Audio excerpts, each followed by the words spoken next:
তোমার রব বলে উদউনি, আমাকে ডাকো, আস্তাজিব লাকুম, আমি তোমাদের দোয়া কবুল করব। পৃথিবীতে এমন একটা লোক বলেন যে লোকের আন্ডারে অনেকগুলো ব্যক্তি কাজ করেন, কাজ করার পরে এবার তাদের মধ্যে লড়াই হয়ে যাচ্ছে, ঝগড়া হয়ে যাচ্ছে, মালিকের কথা অনুযায়ী কাজ হচ্ছে না। বলেন এমন মালিক পৃথিবীতে আছে যে মালিক বলবে ওরে কর্মচারীরা তোমরা আমাদের সামনে এসো এবং তোমাদের যেগুলো ভুল ত্রুটি হয়েছে আমার কাছে ক্ষমা চাও, আমি ক্ষমা করে দেব। এমন লোক পাওয়া যাবে না। কিন্তু আমার আল্লাহ কত দয়াবান, কত রহিম, কত মেহেরবান, বলছেন যে তোমরা আমাকে ডাকো, আমি তোমাদের ডাকে সাড়া দেব। উদউনি, তোমরা আমাকে ডাকো, আস্তাজিব লাকুম, আমি তোমাদের দোয়া কবুল করব। এজন্যই ভাইরা আমার, জান্নাতে যেতে গেলে আপনারা রাতের অন্ধকারে মাঝে মধ্যে আল্লাহ রাব্বুল আলামিনের কাছে নিজ আরজি পেশ করবেন, আল্লাহ রাব্বুল আলামিন আপনার দোয়া কবুল করবেন। এজন্যই সম্মানিত উপস্থিতি, আজকের বিষয়বস্তু হচ্ছে জাহান্নাম থেকে মুক্তি হওয়ার উপায়সমূহ। এই পৃথিবীতে অনেকগুলো উপায় আল্লাহ তাবারক ওয়া তাআলা আমাদেরকে বলে দিয়েছেন। ওই সমস্ত উপায়গুলো যদি আমরা নিতে পারি, গ্রহণ করতে পারি, তাহলে আল্লাহ তাবারক ওয়া তাআলা আমাদের জন্য জান্নাতের পথ সহজ করবেন।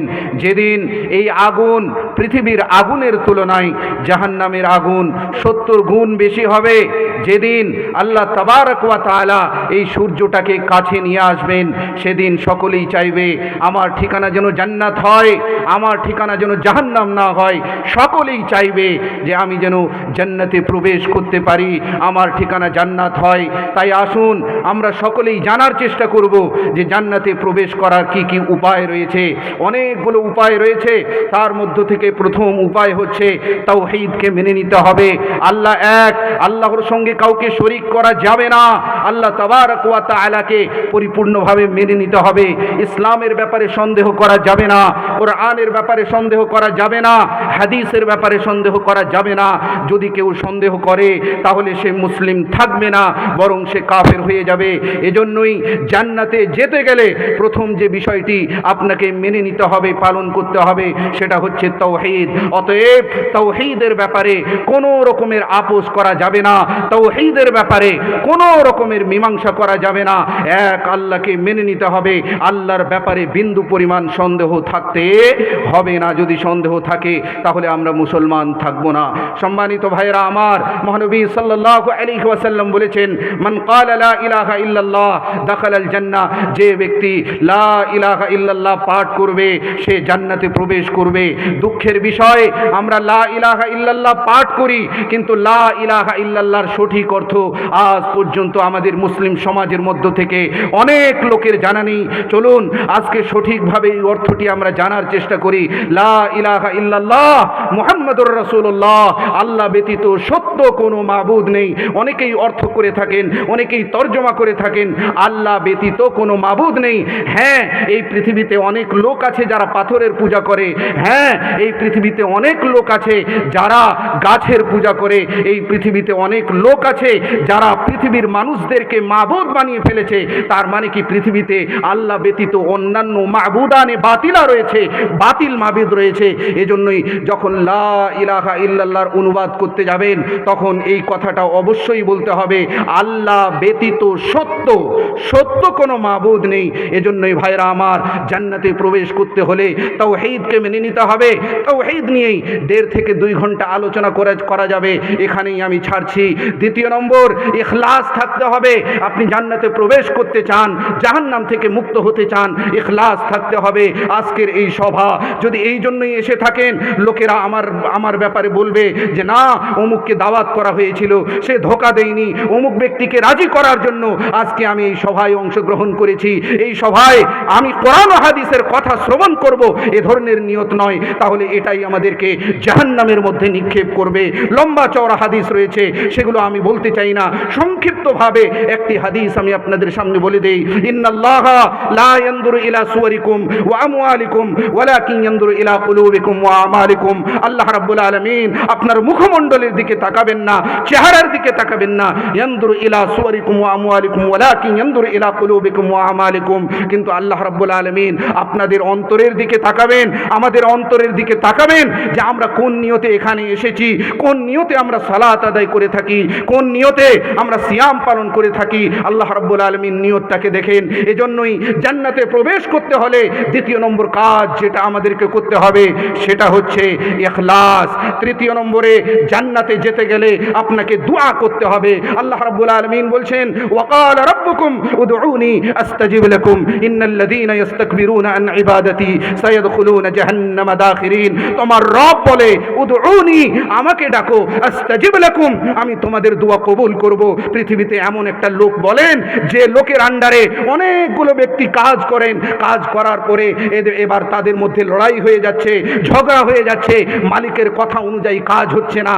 বলেন এমন মালিক পৃথিবীতে আছে যে মালিক বলবে ওরে কর্মচারীরা তোমরা আমাদের সামনে এসো এবং তোমাদের যেগুলো ভুল ত্রুটি হয়েছে আমার কাছে ক্ষমা চাও, আমি ক্ষমা করে দেব। এমন লোক পাওয়া যাবে না। কিন্তু আমার আল্লাহ কত দয়াবান, কত রহিম, কত মেহেরবান, বলছেন যে তোমরা আমাকে ডাকো, আমি তোমাদের ডাকে সাড়া দেব। উদউনি, তোমরা আমাকে ডাকো, আস্তাজিব লাকুম, আমি তোমাদের দোয়া কবুল করব। এজন্যই ভাইরা আমার, জান্নাতে যেতে গেলে আপনারা রাতের অন্ধকারে মাঝে মধ্যে আল্লাহ রাব্বুল আলামিনের কাছে নিজ আরজি পেশ করবেন, আল্লাহ রাব্বুল আলামিন আপনার দোয়া কবুল করবেন। এজন্যই তৃতীয় নম্বরে জান্নাতে প্রবেশ করতে হলে এবং জাহান্নাম থেকে দূরে থাকতে হলে আপনাকে মাঝে মধ্যে দোয়া করতে হবে। 4 নম্বর, আমি বারবার এই কথাটি বলে থাকি, মান সাল্লা লিল্লাহি 40 ইয়াওমান ফি জামাআতিন ইউদরিকুত তাকবীরাতাল উলা কুতিবাত লাহু বারাআতুন মিনান নার ওয়া বারাআতুন মিনান নিফাক। মহানবী সাল্লাল্লাহু আলাইহি ওয়াসাল্লাম বলছেন যদি কোনো ব্যক্তি 40 ওয়াক্তের নামাজ জামাআতের সহিত আদায় করতে পারে, মান সাল্লা লিল্লাহি 40 ইয়াওমান ফি জামাআতিন, 40 দিন পর্যন্ত জামাআতের সহিত আদায় করতে পারে, ইউদরিকুত তাকবীরাতাল উলা, তাকবীরে উলার সহিত আদায় করতে পারে, তাহলে কুতিবাত লাহু বারাআতান, তার জন্য 2টি বারাআত লিখে দেওয়া হবে। একটা হচ্ছে জাহান্নাম থেকে আপনাকে দূরে রাখা হবে এবং মুনাফিকের বৈশিষ্ট্য আপনার মধ্যে পাওয়া যাবে না।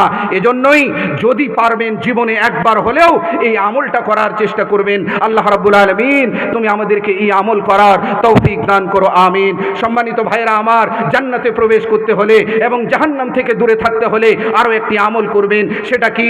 মাঝে মধ্যে আল্লাহর কাছে বলবেন, আল্লাহ রাব্বুল আলামিন তুমি আমাকে জান্নাতে প্রবেশ করাও, তুমি আমাকে জান্নাতে প্রবেশ করাও, তুমি আমাকে জান্নাতে প্রবেশ করাও।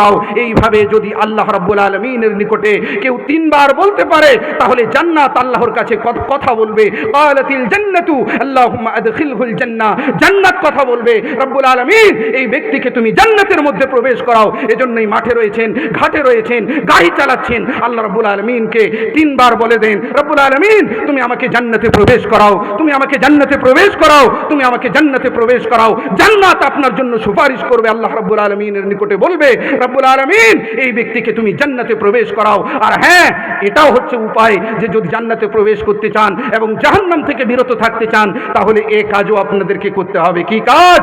মাঝে মধ্যে এই কথা বলবেন, রব্বুল আলামিন তুমি আমাকে জাহান্নাম থেকে হেফাজত করে নাও, তুমি আমাকে জাহান্নাম থেকে হেফাজত করে নাও, তুমি আমাকে জাহান্নাম থেকে হেফাজত করে নাও। এভাবে যদি কেউ 3 বার বলতে পারে তাহলে জাহান্নাম কথা বলবে আল্লাহ রাব্বুল আলামিনের নিকটে আর বলবে, রব্বুল আলামিন এই ব্যক্তিকে তুমি আমার কাছ থেকে বাঁচিয়ে নাও, তুমি আমার কাছ থেকে হেফাজত করে নাও, তুমি আমার কাছ থেকে রক্ষা করে নাও। এই কয় ধরনের কথা বলা হবে। যদি 3 বার আপনি আল্লাহ রাব্বুল আলামিনের নিকটে বলেন যে রব্বুল আলামিন তুমি আমাকে জাহান্নাম থেকে বাঁচিয়ে নাও।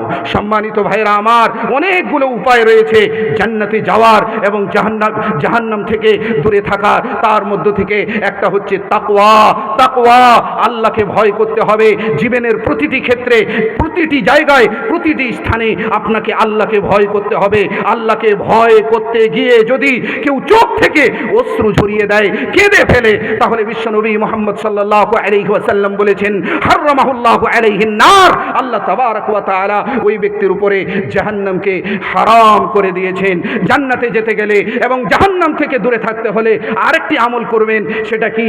মান সামা লিল্লাহি ইয়াওমান, মান সামা লিল্লাহি ইয়াওমান, যদি কোনো ব্যক্তি আল্লাহকে রাজি করার জন্য, আল্লাহকে আনন্দিত করার জন্য, আল্লাহকে খুশি করার জন্য একদিন, ফরজ রোজা নয়, ফরজ রোজা নয়, ফরজ সিয়াম নয়, একদিন আল্লাহকে রাজি করার জন্য সিয়াম পালন করে, তাহলে আল্লাহ তাবারক ওয়া তাআলা ওই ব্যক্তির মধ্যে এবং জাহান্নামের মধ্যে 70 বছরের দূরত্ব সৃষ্টি করে দেয়। প্রিয় দিনী ভাইরা আমার, এজন্যই জীবনে একদিন হলেও আল্লাহকে রাজি করার জন্য সিয়াম পালন করবেন। যদি সিয়াম পালন করেন তাহলে 70 বছরের যে দূরত্ব হবে, ওই দূরত্ব পর্যন্ত আপনাকে জাহান্নাম থেকে দূরে করে দেওয়া হবে। শুধু তাই নয়, মহানবী সাল্লাল্লাহু আলাইহি ওয়াসাল্লাম এ কথাও বলেছেন, বাইনহু খান্দাকান বাইনাস সামাই ওয়াল আরদ, যদি কোনো ব্যক্তি আল্লাহকে রাজি করার জন্য, আল্লাহকে আনন্দিত করার জন্য সিয়াম পালন করে, তাহলে তার মাঝে এবং জাহান্নামের মাঝে এতটা দূরত্ব সৃষ্টি করে দেওয়া হয়, যতটা আকাশ ও জমিনের পার্থক্য রয়েছে, যতটা আকাশ ও জমিনের দূরত্ব রয়েছে। এজন্যই ভাইরা আমার, এই জীবন যতই দিন যাচ্ছে কবরের নিকটে হচ্ছে, যতই দিন যাচ্ছে ততই আমরা মৃত্যুর নিকটে পতিত হচ্ছি। তাই চলুন আমরা সকলে মিলে জান্নাতে যাওয়ার আমলগুলো করি এবং জাহান্নাম থেকে দূরে থাকার চেষ্টা করি। প্রতি নামাজের পরে, প্রতি সালাতের পরে, ফরজ সালাতের পরে এই আমলটি চালু করুন, তাহলে জান্নাতে প্রবেশ করতে পারবেন এবং জাহান্নাম থেকে দূরে থাকতে পারেন। মহানবী সাল্লাল্লাহু আলাইহি ওয়াসাল্লাম বলেছেন, যদি কোনো ব্যক্তি ফরজ সালাতের পরে লা ইলাহা ইল্লাল্লাহ অর্থাৎ আয়াতুল কুরসি পাঠ করতে পারে, তাহলে আয়াতুল কুরসি প্রতি ফরজ সালাতের পরে পাঠ করার কারণে ওই ব্যক্তিকে জান্নাতে প্রবেশ করানো হবে এবং জাহান্নাম থেকে দূরে রাখা হবে। এজন্যই ফরজ সালাত হয়ে গেল, জিক্র আজকার হয়ে গেল, কমপক্ষে 1 মিনিট সময় দিয়ে আয়াতুল কুরসি পাঠ করে নিন। যারা এখনো পর্যন্ত আয়াতুল কুরসি মুখস্থ করেননি, আজই মুখস্থ করে নিন। এখনো পর্যন্ত আপনি মুখস্থ করতে পারছেন না, 1000 বার, 100 বার, 50 বার আপনি মোবাইলে আয়াতুল কুরসি চালিয়ে দেন, ইনশাআল্লাহ আপনার মুখস্থ হয়ে যাবে। এজন্যই অবহেলার ঘুম থেকে জাগ্রত হয়ে আমাদেরকে আল্লাহর দিকে ফিরে আসতে হবে, আমাদেরকে তওবা করতে হবে, কারণ আমরা সকলেই আল্লাহর কাছে হাজির হব এবং আল্লাহ রাব্বুল আলামিনের নিকটে আমাদেরকে জবাব দিতে হবে। ভাইরা আমার, জান্নাতে যেতে গেলে এবং জাহান্নাম থেকে দূরে থাকতে হলে আরো একটি আমল করার চেষ্টা করবেন। সেটা কি? সময় হয়ে যাচ্ছে নাকি? জান্নাতে যেতে গেলে এবং জাহান্নাম থেকে দূরে থাকতে হলে যে আমলটা করতে হবে সেটা হচ্ছে, যখনই মুয়াজ্জিন আজান দেবে, আজানের উত্তর দেওয়ার চেষ্টা করবেন। মুয়াজ্জিন বলবে আল্লাহু আকবার, আল্লাহু আকবার, আপনি উত্তর দেন আল্লাহু আকবার, আল্লাহু আকবার। এভাবে করে উত্তর দেওয়ার পরে যখন আজান শেষ হয়ে যাবে, আপনি তখন একবার দরুদ পাঠ করে নিন, আল্লাহুম্মা সাল্লি আলা মুহাম্মদ ওয়া আলা আলি মুহাম্মদ কামা সাল্লাইতা আলা ইব্রাহিম ওয়া আলা আলি ইব্রাহিম ইন্নাকা হামিদুম মাজিদ। আল্লাহুম্মা বারিক على محمد وعلى آل محمد كما باركت على إبراهيم وعلى آل إبراهيم إنك حميد مجيد। এই দরুদ পাঠ করার পরে এরপরে ওই দোয়াটি পাঠ করুন, আল্লাহুম্মা রাব্ব হাযিহি দাওয়াতি তাম্মা ওয়াস সালাতিল কায়িমা। এই দোয়া পাঠ করে নিলে বিশ্বনবী মুহাম্মদ সাল্লাল্লাহু আলাইহি ওয়াসাল্লাম বলেছেন, হাল্লাত লাহু শাফাআতি ইয়াউমাল কিয়ামা। আল্লাহ তাবারক ওয়া তাআলা ওই ব্যক্তির জন্য অর্থাৎ বিশ্বনবী তার জন্য কিয়ামতের দিবসে সুপারিশ করবেন। আর আশা করা যায় বিশ্বনবীর সুপারিশ আল্লাহ রাব্বুল আলামিন কবুল করবেন। এজন্যই এই আমলটাও হচ্ছে ছোট আমল, কিন্তু ছোট আমল হলেও আমাদের জান্নাতে নিয়ে যেতে পারে এবং জাহান্নাম থেকে দূরে রাখতে পারে। ভাইরা আমার, শেষ আমল বলে দিয়ে আমি আমার বক্তব্য ইতি করছি।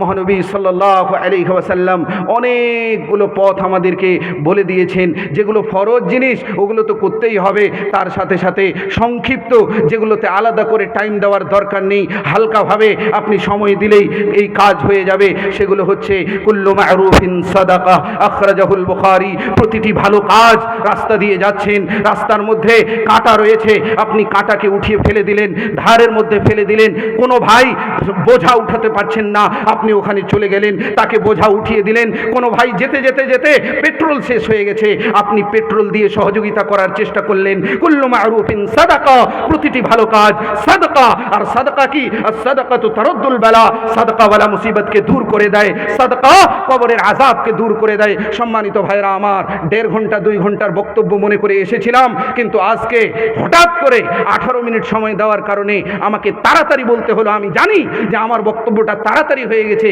কিন্তু আমাকে বলতেই হবে, তাই এই কথাগুলো বললাম। রব্বুল আলামিনের কাছে শেষে দোয়া করি, মাবুদ মাওলা, তুমি আমাদের সকলকে জান্নাতে প্রবেশ করার তৌফিক দান করো, আমিন। এবং তুমি আমাদের সকলকে জাহান্নাম থেকে হেফাজত করে নাও, আমরা সকলে মিলে বলি আমিন। রব্বুল আলামিন, আমাদের মধ্য থেকে যিনারা অসুস্থ আছেন তাদেরকে তুমি সুস্থতা দান করো।